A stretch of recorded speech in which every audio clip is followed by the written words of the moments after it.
It's a crisp, sunny Christmas morning in 2008, and you just opened up the brand new Sonic game you've been begging for. After the festivities, you rush into the living room and boot up the PlayStation 3. What? Oh, come on, Dan. It's a brand new game I just got. Yes, I know the rules, but it's Christmas break. Can't you make an exception? Fine, I don't want to play it anyways, you big poopy head.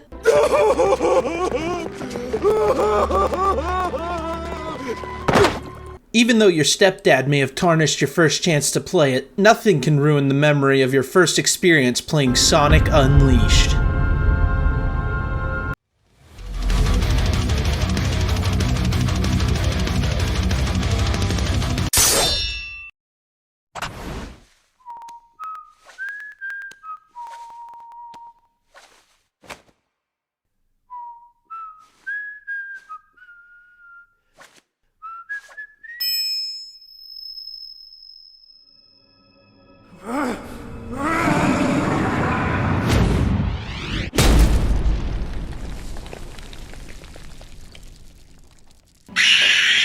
If you were my age and played video games growing up, chances are you were a Sonic fan, which means you are also part of the collective soiling of pants after seeing that Sonic turns into a werewolf and all the marketing.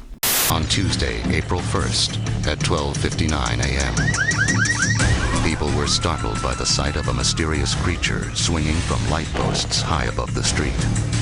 As you can see from this amateur home video, something definitely did happen here. Obviously, we all know now that the werehog was just another poorly thought out gimmick, but you can't deny how hype it was as a kid.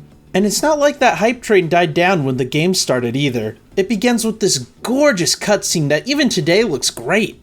It's amazing how right off the bat you can tell how much money, effort, and love went into this game, and yet half of it is so mediocre. But let's see how much our nostalgia goggles are clouding our memory and dive right into the story.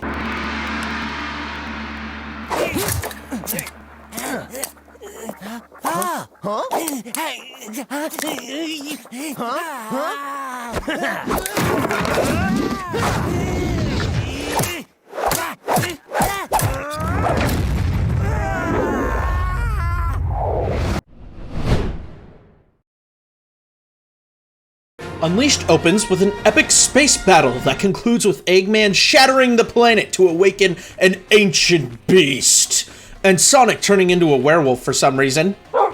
Sonic is flung to his death, but he's saved by a gay chihuahua who has amnesia, and the two become friends to restore Chip's memory and put a stop to Eggman. Yeah, Sonic calls him Chip because he eats ice cream.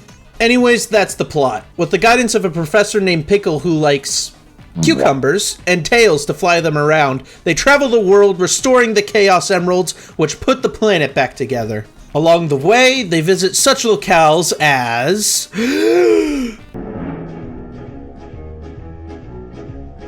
Mazurieta, Holaska, Apoto, Shamar, Chanan, Empire City, Spagonia, and Eggman Land?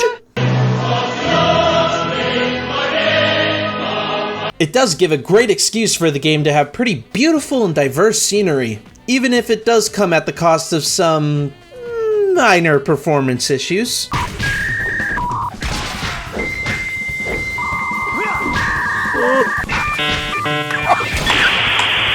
So yeah, you put the planet back together, epic battle between good and evil ensues, and the status quo is restored in the end. It's certainly nothing special, but it's fine enough of a story to get you through the game. They clearly dumped all the real artistic talent into the music though.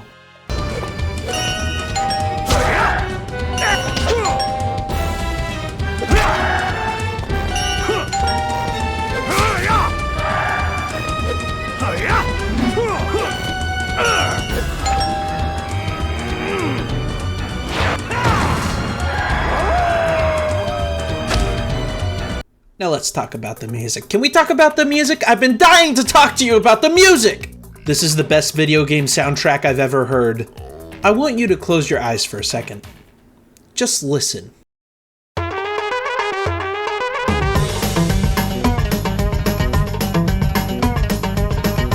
Where are you right now?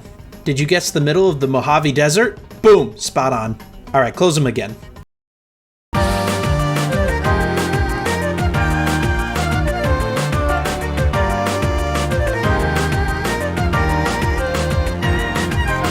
how about this one?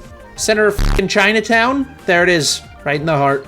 The music is far and away the best part of the game. It pisses me off this soundtrack isn't attached to the fucking Godfather or some other brilliant piece of art that's more deserving than this stupid slideshow of a video game. But rest assured, they sure did their best to sully the experience by interrupting this beautiful, expertly crafted music with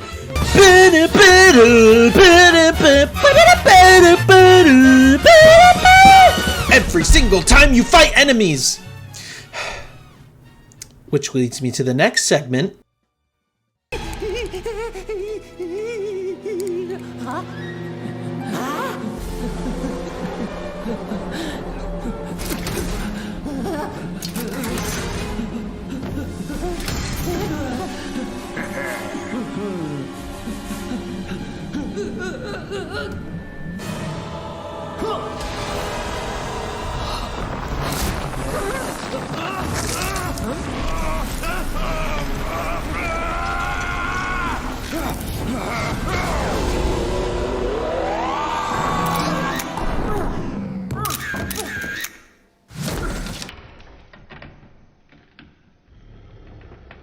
Oh boy, the big gimmick of Unleashed.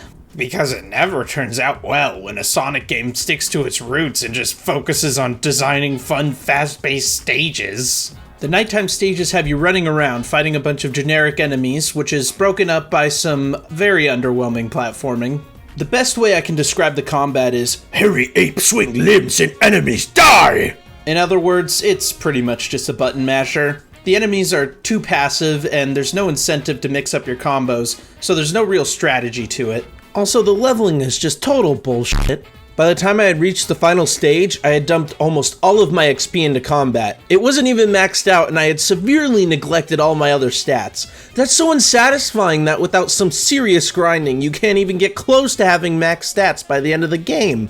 It sucks, because I feel like the nighttime stages are so close to actually being enjoyable. If they sped up the gameplay, you know, like it was part of a Sonic game or something, diversified the enemies, and fixed up the leveling, I think the nighttime stages would actually be pretty fun.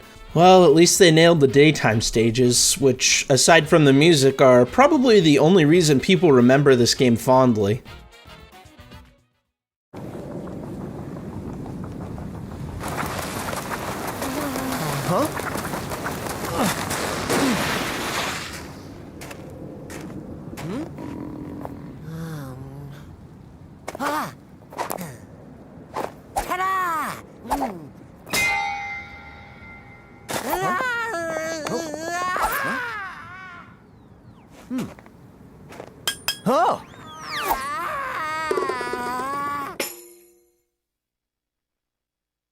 The titular daytime stages. So iconic and fun. They would go on to set staples of modern Sonic gameplay, even in the most recent entries. Boosting, homing attacks, stomping, ring dashing, drifting. If a mechanic didn't originate from this game, Unleashed was the one who perfected it. Or at least, got close. What the fuck?! Yeah, there's not really much to say here that you probably don't already know. They're just so fun and creative, and they do such a great job at having different paths that make you want to replay them and get the perfect run. That's so awesome. Ironically though, it can get annoying when the game forces you to meticulously sift through these stages to find sun and moon medals that you need to progress. God fucking damn it! Why did they do this? I mean, it's all well and good to have little collectibles throughout your stages, but don't make them mandatory to keep playing. This isn't Banjo and Kazooie. Why would you make collectibles a required part of the game? It's so bizarre. I don't think I've ever seen another game that isn't adventuring focused do something like this. Also, as I've stated earlier, the game drops frames left and right all the goddamn time. It's especially annoying on the daytime stages since you need to have good reaction time and snappy button presses, which is hard to do when the game is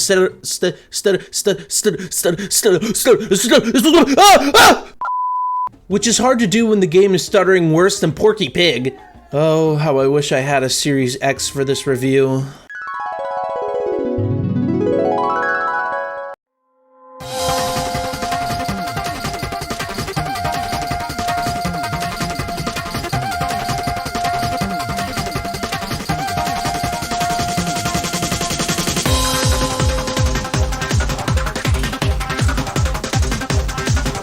Sonic Unleashed is very near and dear to my heart, despite how objectively lackluster it is. And I'm sure that's the case for a lot of you watching too, considering it's 14 years old already? It's safe to say I have a lot of warm, fuzzy nostalgia towards this game. And of course, the music is actually god tier. Even to this day, I regularly hear Unleashed OST in YouTubers' videos. The film begins with Jack and Jodie still together after the end of the first film, doing a quick recap. I'm not going to bother because I already just did that for you. Like with all the mediocre Sonic games, it's nice to know they'll at least leave a legacy of great music. Anyways, I think I've made my peace with Sonic Unleashed. Until next time, peace.